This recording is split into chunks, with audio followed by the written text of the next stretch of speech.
असंभव कुछ नहीं होता दोस्त, ये परिकल्पनाएं हैं खाली। और मैं आज तो आपको बहुत ईमानदारी से और 12 साल के तजुर्बे का निचोड़ निकाल के बता सकता हूं कि इस दुनिया में असंभव नाम का कोई शब्द होता ही नहीं है। इंसान कभी भी चंद्रमा पर नहीं पहुंच सकता, पृथ्वी विज्ञान की अधिकतम सीमा है। डॉक्टर ली दी फॉरेस्ट मशहूर वैज्ञानिक हुए, बहुत बड़े साइंटिस्ट हुए, एक स्टेटमेंट इन्होंने पास किया 1955 के अंदर, 1955 ही पास द स्टेटमेंट कि इंसान कभी भी चंद्रमा पर नहीं पहुंच पाएगा। It is impossible for a human being to cross Indian globe, earth globe, और पृथ्वी विज्ञान की अधिकतम सीमा है। लेकिन किसी बहरे ने इस बात सुना नहीं और पहुंच गया एक आदमी अपना बस्ता उठा के, जिसका नाम था इन 1969।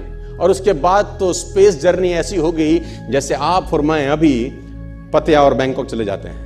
लॉर्ड केल्विन बहुत बड़े साइंटिस्ट हुए, उनका स्टेटमेंट आया कि सिर्फ पक्षी उड़ान भर सकते हैं, हवा से भारी मशीन का उड़ान भरना असंभव है। इट इज इम्पॉसिबल कि हवा से कुछ भी भरा हो और वो उड़ सके, क्योंकि ग्रेविटी उसको गिरा देगा। लेकिन तमाचा मारा इन लोगों ने, तमाचा मारा और लिख के दिया कि हमने साइकिल के स्पेयर पार्ट से इंसानों को पक्षी बना दिया, साइकिल के स्पेयर पार्ट से इंसानों को पक्षी बना दिया। 16 साल लगे राइट ब्रदर्स को जहाज का निर्माण करने में, लेकिन इन लोगों ने उसकी बात नहीं सुनी कि जो कहते थे कि वायु का सिद्धांत तुम्हारे विपरीत है। यह बात भंवरे को कही जाती थी कि भंवरा वायु के सिद्धांत के कारण कभी जीवन मोड़ नहीं सकता, क्योंकि उसके पंख उसके शरीर से हल्के रहते हैं। लेकिन भंवरा साला किसी स्कूल में गया नहीं आज तक। माई doctor told me I will never walk again. मेरे डॉक्टर ने मुझे कहा कि तुम कभी चल नहीं सकोगी। My doctor told me you will never walk again. My mother told me I would, and I believed my mother rather than doctor.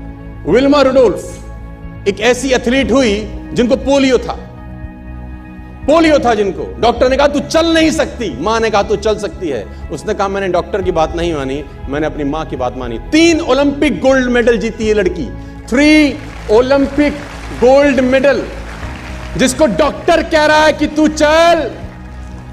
लेकिन मां क्या बोलती है? मैं आपको उदाहरण देना चाहूंगा सर। बहुत छोटे थे अल्बर्ट आइंस्टीन, दुनिया के महान वैज्ञानिक में से एक हुए, मंद बुद्धि कहा जाता था। 8 साल के थे, घर पहुंचे, मां को चिट्ठी दिया। When he was 8 year old, came to his home, given letter to his mother. मां को एक चिट्ठी दिया, मां ने वो चिट्ठी पढ़ा। 8 साल के थे और चिट्ठी में प्रिंसिपल का खत था, उसकी मां के नाम। प्रिंसिपल ने ये लिख के भेजा कि आपका बच्चा विलक्षण प्रतिभा का धनी है, ग्रेट पावर है इसके अंदर, क्योंकि बहुत बड़े साइंटिस्ट बने, बड़े हो गए। मंद बुद्धि बचपन में समझा जाता था। आपका बच्चा विलक्षण प्रतिभा का धनी है, इसके अंदर असीम संभावनाएं हैं। तो हमारा स्कूल, हमारी मैनेजमेंट, हमारी फैकल्टी, हमारा टीचर इस लायक नहीं है कि हम आपके बच्चे को अच्छी शिक्षा दे सकें। तो it's better for you to take care of your son. आप अपने बच्चों को अपने घर में पढ़ाइए, हम लायक नहीं है कि आपके बच्चे को पढ़ा सके। और उसकी मां ने पढ़ते पढ़ते आंखों में आंसू ले आई और उसने बच्चे को कहा कल से तू स्कूल नहीं जाएगा, मैं तेरी परवरिश घर पे करूंगी, क्योंकि तेरा टीचर तुझे इस लायक नहीं समझता। मतलब वो अपने आप को इस लायक नहीं समझते। बच्चा खुश हुआ, मोटिवेट हो गया और लग गया। उसकी मां का निधन हो गया और अल्बर्ट आइंस्टीन बहुत बड़े साइंटिस्ट हो गए। अल्बर्ट आइंस्टीन जब बहुत बड़े साइंटिस्ट हुए तो मकान शिफ्ट कर रहे थे अपना, और जीवन का सच्ची घटना वो अपनी ऑटोबायोग्राफी में लिखते हैं कि जब मैं मकान शिफ्ट कर रहा था तो एक ड्रॉस के अंदर मुझे वो व्हाइट कलर का पेपर फोल्डेड अवस्था में मिला। मुझे समझ नहीं था कि क्या है। मैंने उसको फोल्डिंग अवस्था से मिट्टी को हटा के जब खोला तो वो उस टीचर का लेटर था जो बहुत साल पहले टीचर ने मेरे हाथ में दिया था और मैंने अपनी मां के हाथ में रखा था। अब वो बड़ी उत्सुकता के साथ उस खत को पढ़ने लगे। जैसे उन्होंने खत पढ़ना शुरू किया और वो जार जार होकर रोए। उसमें लिखा था कि तुम्हारा बच्चा मंदबुद्धि है, ये हमारे स्कूल के लायक नहीं है, इसको आज के बाद हमारे स्कूल में मत भेजना, इसकी परवरिश खुद किया।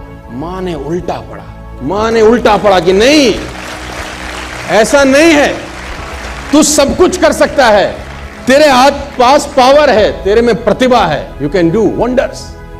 दोस्तों, इस दुनिया में किसी की बात मत सुनना।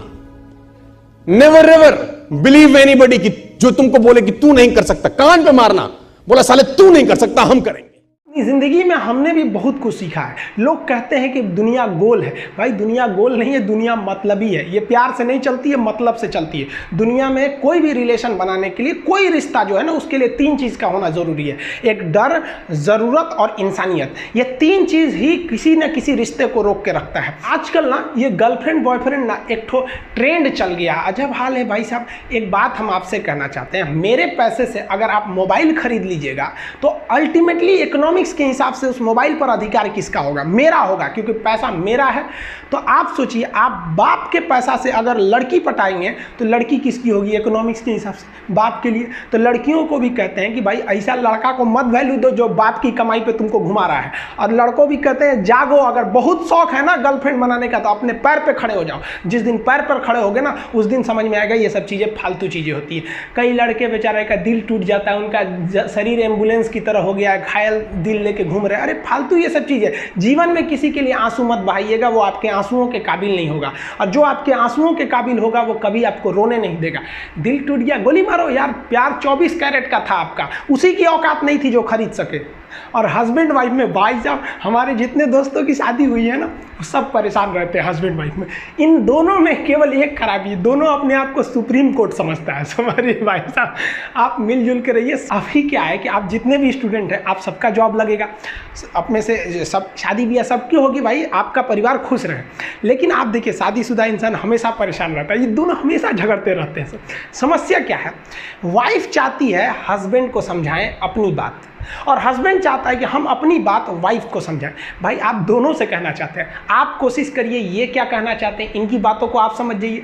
और आपसे कहते हैं आप अपनी बात मत थोपिए, इसकी बातों को समझिए। होता क्या है, लड़कियों को लगता है कि इनका हस्बैंड बाहर करता क्या है, ऐसे पैसा बरसता है, पेड़ पे से हिला के लेके चला। ऐसा नहीं है भाई, बाहर निकलिए फिर समझ में आता है ये कि बाहर जो आपके पिताजी या फिर आपके हस्बैंड या जो भी कमा के लाता है उसको कितना मेहनत होता है। और आदमी लोग को क्या लगता है, घर में तो कोई काम ही नहीं है, उठो नाश्ता बनाओ। अरे भाई साहब, झाड़ू लगाने से सही नाश्ता बन तो जरूर जाता है, फिर उससे पहले कितनी तैयारियां करनी रहती है, कहाँ कौन सा सामान है। एक दिन बना के देखिएगा, फिर समझ में आ जाएगा। फिर सब लोग खा लिए, फिर उसको साफ करो। सबका अपने अपने चीज़ जगह काम होता है। कोई दुनिया की हर चीज़ आपस में इंटरकनेक्टेड है, कोई ज़्यादा कोई छोटा नहीं होता है। लेकिन आजकल लोगों की मेंटेलिटी क्या हो गई, दीवार की हर एक ईंट ये सोच ली है कि पूरी बिल्डिंग को हम ही रोके हुए हैं। अब बताइए, कोई एक ईंट रोका है, पूरी दीवार को, पूरे सब चीज़ ने मिल के इस घर को रोक के रखा है। उसी तरह आपकी फैमिली में सबकी ज़रूरत होती है, आप सबकी भावनाओं को समझिए।